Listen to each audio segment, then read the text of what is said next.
Stephanie for Let's Talk Bitcoin, and I am here talking with a very special friend. We've got Mark Edge here from FreeTalk Live. Hi, Mark. Hi, Stephanie. Thanks for having me. Welcome to Let's Talk Bitcoin. You don't have to get quite as close to the microphone as you do on FreeTalk Live. That's right. You're looking for an excuse to stand closer. That's okay. My co-host Ian is a stickler on mic etiquette, so I have to be very close. Yes, indeed. And this is because you are a professional talk radio host. You host the show FreeTalk Live, and I am actually a part of FreeTalk Live. You and I have been doing the Sunday FreeTalk Live show for 3 years? Going on 3 years now. Something like that. Yeah. And you actually were doing the Sunday show before I was doing the Sunday show.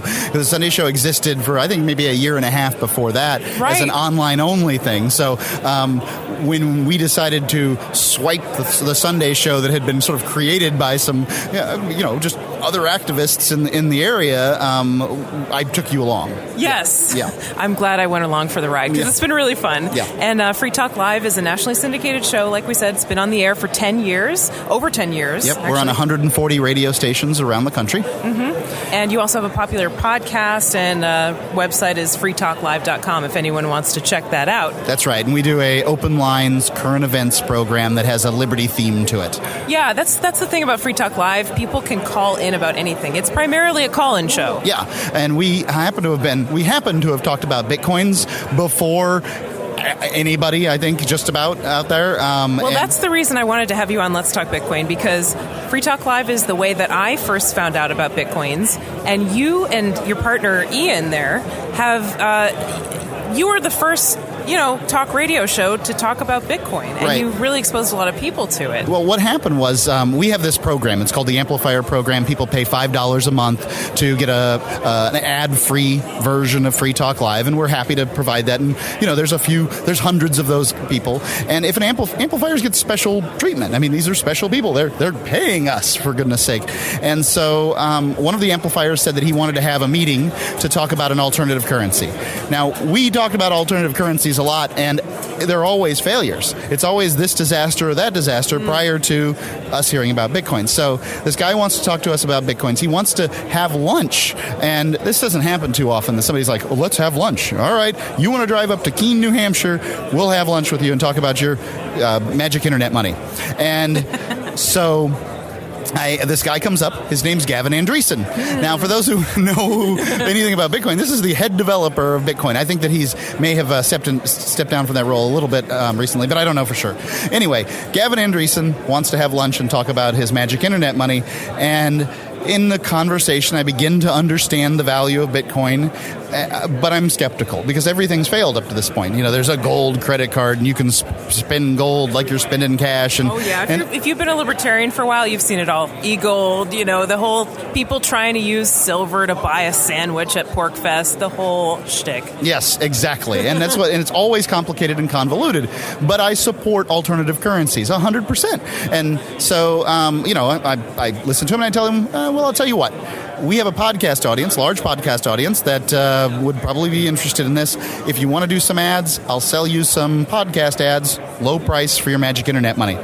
And he actually never took me up on this. Low price of 10,000 Bitcoins per spot, right? Well, they were 27 cents a piece. Now, he didn't take me up on the offer to buy podcast ads at the time. He did, however, ask me to pay for his lunch, and then he would pay me back in Bitcoin. So I got, I think, somewhere like 36, 40 Bitcoins for his meal. So that's a pretty good meal now at Bitcoin's at $500 or whatever it's at. So, nice numbers. And what we talked about it on air. That's our job. We like internet alternative currencies, and obviously we have a tech savvy audience. And one of our listeners, who's also an advertiser, who's also an amplifier, one of these guys, his name's Roger Ver. Now, if you know anything about the Bitcoin sphere, you know that this is Bitcoin Jesus. He hears about Bitcoin that night, gets really excited, starts researching, and a few months later, Bitcoin Jesus says to me that essentially, hey, that cash that I pay you on a monthly basis for advertising, that's going to turn into Bitcoins. And now Roger Ver is the nicest person you're ever going to meet, but he turned into a gangster in that moment, right? Like, this is what's going to happen, right? And it was amazing. I'm like, okay. I was a little unsure this was going to be a hit in advertising dollars, but thank goodness he did it. he eased us in. It was a little bit, a partial, and then the full thing maybe a year later. But that was very good for us, obviously. And if he's Bitcoin Jesus, that makes me Bitcoin John the Baptist. I love it. I can't believe I have Bitcoin John the Baptist Indeed. On the show with me. My head will be served up on a platter at some time in the near future. Once the Fed is actually dying and its death throes, that's when they'll do it. So that was the beginning of a long relationship with Free Talk Live with Bitcoin. And now from my perspective, I've been listening to Free Talk Live I think I've been listening to Free Talk Live since about 2004 or 2005. Yeah, you've been listening forever. For a long time. And I became a part of the show back in maybe 2010, something like that. Oh, I think it was earlier than that. But just as like an internet host and a fill-in host sometimes, as I was starting out in my sort of podcasting career.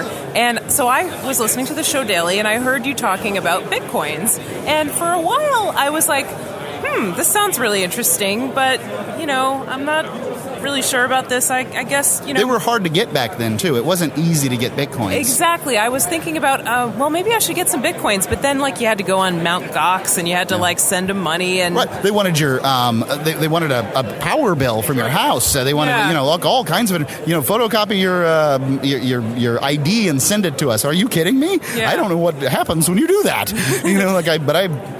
So I'd never exchanged that way on Mt. Gox, and I guess it's good that I, stayed away from Mt. Gox mostly. Yeah, that might have been smart. But at the time, there were a lot of people who, because we're part of the libertarian community. We live in New Hampshire, and there are a lot of people who moved to New Hampshire for the Free State Project in our social circles. Right. And, libertarians love to blog. They love to have podcasts, and they love to do creative things. And so there were lots of people at the time back in our 2011, I want to say, who had podcasts and blogs and stores and online businesses, and they were starting to take Bitcoins for tips. Well, Bitcoin, and in New Hampshire, Bitcoins are really quite big. Yeah. At least in the communities the circles that I run in.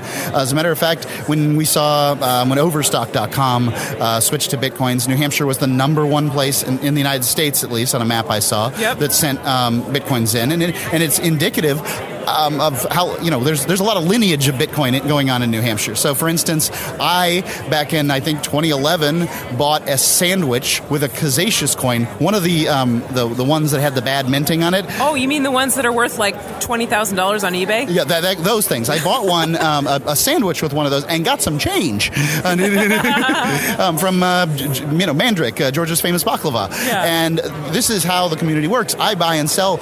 People work for me all summer long, cutting wood and moving wood on my farm for Bitcoins. Yes. I never paid them cash. Yeah. There are people we're selling in Bitcoins, but we were doing this in 2011 and 2012. Well, this was more than 2 years ago, and we're at this Bitcoin conference right now. We're at the Inside Bitcoins conference in New York.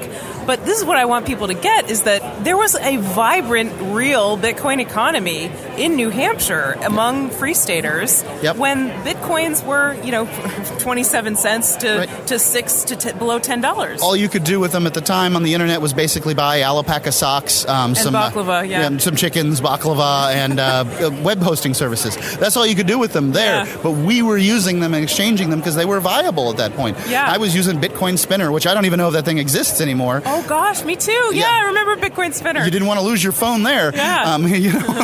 But the Bitcoins would be on the phone, and Roger Ver was showing people how to download Bitcoin Spinner at the Remember the QT client? We'd download the Bitcoin QT client, and it took forever to download the blockchain. Memories. I still keep the QT client going on a computer. I somehow feel like I'm helping the interwebs. I don't know exactly. It's a little faith-based. I do it too because it runs Armory. Yeah. So if you want to run Armory. Armory has a layover for that, right? Yeah. Right. And they're here right down the way there. Yeah, absolutely. But, these were the days, right? And we were using Kazacious coins. We were using Bitcoin Spinner, like you said, the Bitcoin QT client. People were just pasting up, Bitcoin addresses on their blogs and getting tips. Yeah. And they were getting 5 Bitcoin, 10 Bitcoin tips, Yep, Free Talk Live's gotten rather, back in the day, rather large Bitcoin tips. And, there it was just sitting there, just collecting tips, and people were sending them in. We had another friend who was doing cam work basically for Bitcoin, and there were people posting pictures of themselves online to get Bitcoins Bitcoins, right? I'd do that if anyone would pay, but I mean, it's just not going to help You're out. You're going to have to get them to pay you to stop, to put your clothes back on. Right, things like that. The clientele that would be paying me wouldn't be necessarily the one that I'd be wanting to pay me. It's really difficult to get like young, beautiful women to pay you to take your clothes off. Just not going to happen. Well, that's why you just have to pretend. Right, you just pretend. Yeah, that wouldn't work out. Yeah, but I mean, just the things that people were doing with Bitcoin back several years ago at this point, when I look back on them now, I feel really honored to have been a part of that beginning of the practical use cases for Bitcoin in New Hampshire. We're that little we're the little seed pot for Bitcoins, and now it's well outgrown the seed pot, and I'm delighted. All I ever wanted was for Bitcoin to go mainstream. I mean, I get the T-shirt. I don't, I can say yeah, I did whatever in 2011, and it's cool. That's fine. Yeah. I want it to go huge because it's so empowering. It's going to help people around the world. The people who don't have money today, it resets the playing field from 9,000 years of totalitarian statism. And that's what I want to see happen. And that's going to be a tremendous thing that Bitcoin can do. It's going to help underserved markets, poor people of ethnicities, people in third world countries, women, all the people that have a difficult time accessing bank accounts. Yeah. Bitcoin's going to make that entirely different for them. They're going to be on an even playing field. They're going to be able to apply their labor and drag themselves out of the mire rather than taking handouts as they've been doing up till now. Yeah, absolutely. And I know you just personally are interested in micro-lending. You're the one who told me about Kiva. Right, I love Kiva. Yeah, me too. And you and I both lend on Kiva. And how amazing would it be if they started taking Bitcoins, or if there was a competing institution that came up? That's what I'm expecting. Because it's so, I'm not expecting the big players to necessarily switch over. I'm expecting other institutions to rise up because Bitcoin's exciting to them. And the people in the Bitcoin sphere, there's hundreds and hundreds of people at these events, sometimes thousands of people at these events.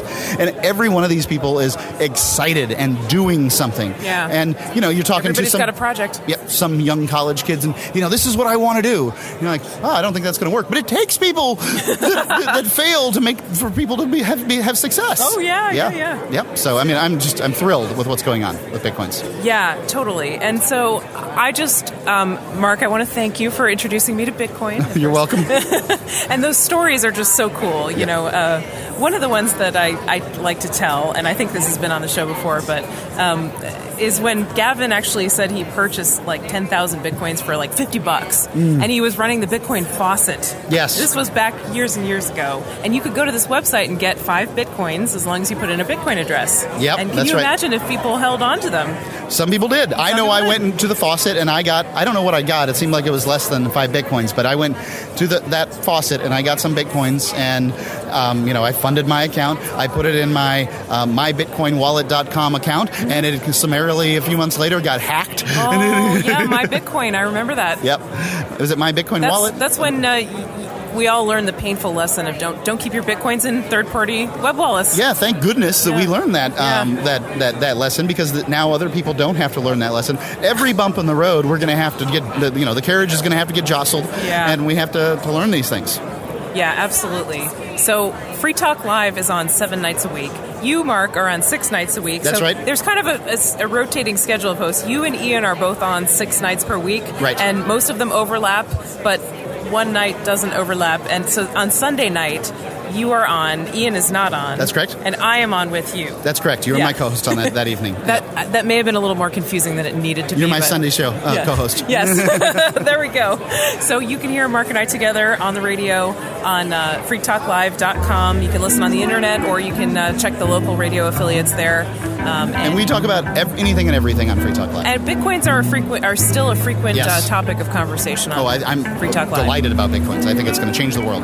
Yes, me too. So we'll get a little cross-pollination going. And Mark, thank you so much for being on Let's Talk Bitcoin with me. Thanks, Stephanie.